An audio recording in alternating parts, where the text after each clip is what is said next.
7/12/2022 को एमसीडी के अंदर आम आदमी पार्टी चुनी गई। मेरे क्षेत्र में तीनों काउंसलर्स आम आदमी पार्टी के चुने गए।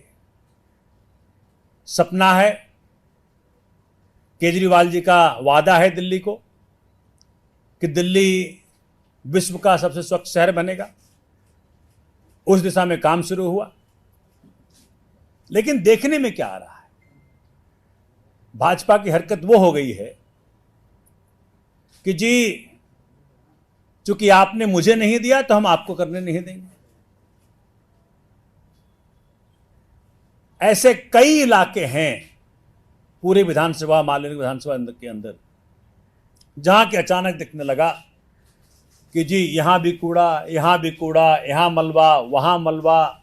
हम लोग सोचें कि हो क्या रहा है, ये मलबा कहां से आ रहा है।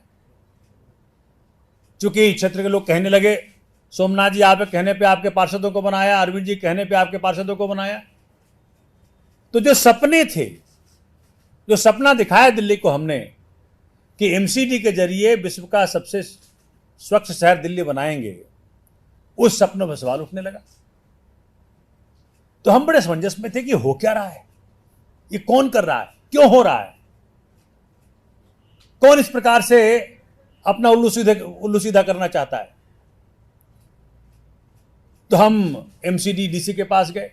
हमने कहा कि जिन जिन लोकेशंस पे लोग मलबा डाल रहे हैं, क्या उन लोकेशंस की निगरानी नहीं हो सकती? क्या एमसीडी का अधिकार और कर्तव्य नहीं है कि उन लोकेशंस की निगरानी करें? तो डीसी साहब राजी हो गए।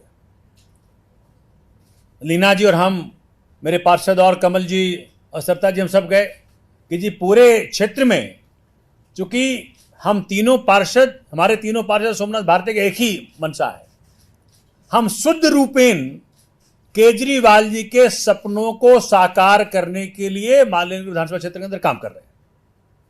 पूरी सफाई हो, करप्शन नहीं हो, बारिश का पानी इकट्ठा नहीं हो, बड़े सारे लिस्ट हैं। 19/12/2022 को बकायदा मीटिंग करके हमने पूरी लिस्ट, सूची दी उनको कि हमारा सपना यह है, एमसीडी हमारा साथ दे। अब जब हम रिक्वेस्ट किया तो डीसी साहब राजी हुए। डीसी साहब ने एमसीडी कर्मचारियों को ड्यूटी पे लगाया। मैं धन्यवाद करता हूं उनका, काउंसलरों का, और मेरा कहना माना। अब जो मैं कहने जा रहा हूं, आपका बहुत चक्के हो जाओगे आप जो अब सुनने जा रहे हो। 50 मीटर की दूरी पर, अरविंदो कॉलेज से 50 मीटर की दूरी पर मालवीय नगर थाना है। अरविंदो कॉलेज के सामने का जो रोड है, जिसको हम एमएमटीसी रोड बोलते हैं, एमसीडी का रोड है। वहां रात को अचानक इतना कूड़ा, इतना मलबा इकट्ठा हो जाता है, हम रोज परेशान। कल रात को मेरे को 12 बजे फोन आया एमसीडी के एक्सियन का कि सर ये तो बड़ा गजब हो गया, हमारे कर्मचारी के ऊपर चाकू और पिस्टल से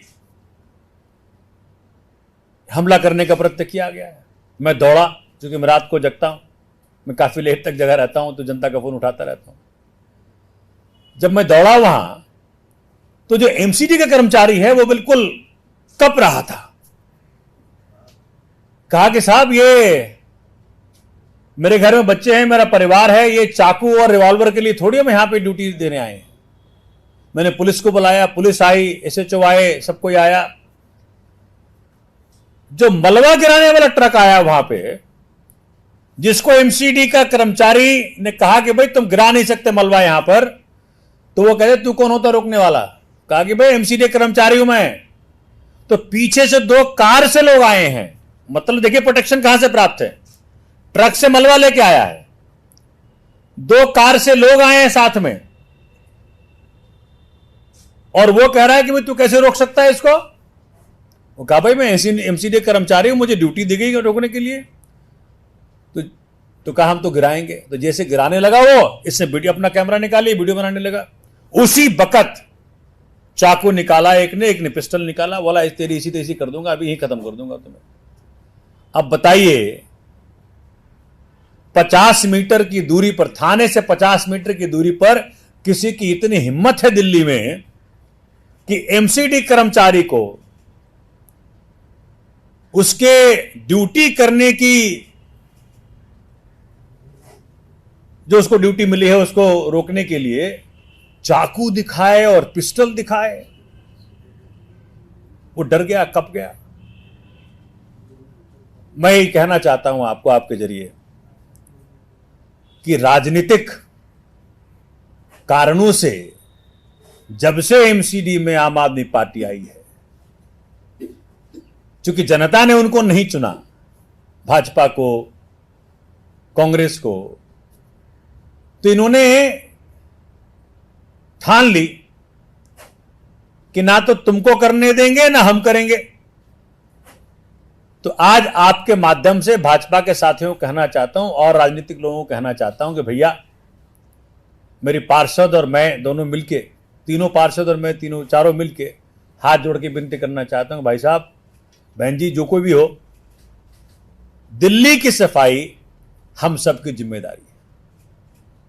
आम आदमी पार्टी के पार्षद, आम आदमी पार्टी की मेयर एमसीडी के जरिए जो करना चाहते हैं करने दीजिए।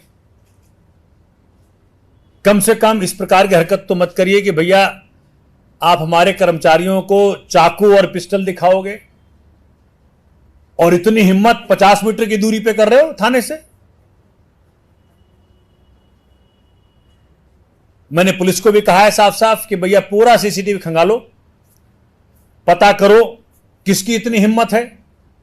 भारत की राजधानी में थाने से 50 मीटर की दूरी पर एमसीडी के अधिकारी को पिस्टल और चाकू दिखा करके डराओगे कि तू अपनी ड्यूटी ना कर, हमको मलबा गिराने दे, यहां पे सोमनाथ की बदनामी करानी, आम आदमी पार्टी की बदनामी करानी, लीना कुमारी बदनामी करानी है आपको। इस प्रकार की हरकतें ना तो शोभा देती हैं, ना प्रजातंत्र के लिए ठीक है। भाई, आपको जनता के दिलों में जगह बनानी है, आप काम करिए। आप भी पिछले 10 साल से दिल्ली के सांसद हैं, आप काम करके दिखाइए। आपके पास पुलिस का विभाग है, तंदुरुस्त करके दिखाइए। पुलिस का इतना डर होना चाहिए कि भाई लोग कपें। 50 मीटर की दूरी पे चाकू दिखा रहा है, पिस्टल दिखा रहा है। एलजी साहब देखें कि जो एलजी साहब के अधीन डिपार्टमेंट है पुलिस का विभाग, उसकी क्या हालत है। दिल्ली के लोगों को तो छोड़ दीजिए, दिल्ली के अंदर सरकारी कर्मचारियों की सुरक्षा सुनिश्चित नहीं हो पा रही है। तो मैं ये बात आपके माध्यम से एलजी साहब को, भारतीय जनता पार्टी को बताना चाहता हूं कि आपको जनता ने पुलिस के दायित्व दिया है, तो उसका इस्तेमाल करके अगर आप सम्मिलित नहीं हैं तो उसको खंगाल के निकालिए। नहीं तो मैं इस बात को मानने को तैयार नहीं हूं कि आपके बगैर इस प्रकार की हरकत हुई है। इसमें जरूर, चूंकि आपकी मंशा रही है कि एमसीडी में आम आदमी पार्टी तो आ गई, लेकिन हम एमसीडी के अंदर आम आदमी पार्टी काम नहीं करने देंगे। इसलिए अब पुलिस जो भाजपा शासित है, उसका ड्यूटी है कि अब वो ट्रक और दोनों गाड़ी और जिन लोगों ने हथियार निकाला है एमसीडी कर्मचारियों पे, उसको ढूंढ के निकालें। नहीं तो हम ये बात मान लेंगे कि साजिश आपकी थी, कि आप चाहते नहीं हैं कि अरविंद केजरीवाल के द्वारा दिल्ली के जनता को किया गया वादा पूरा हो। इसलिए ये प्रेस कॉन्फ्रेंस आज मुझे करके ये बात रखनी थी। कोई सवाल?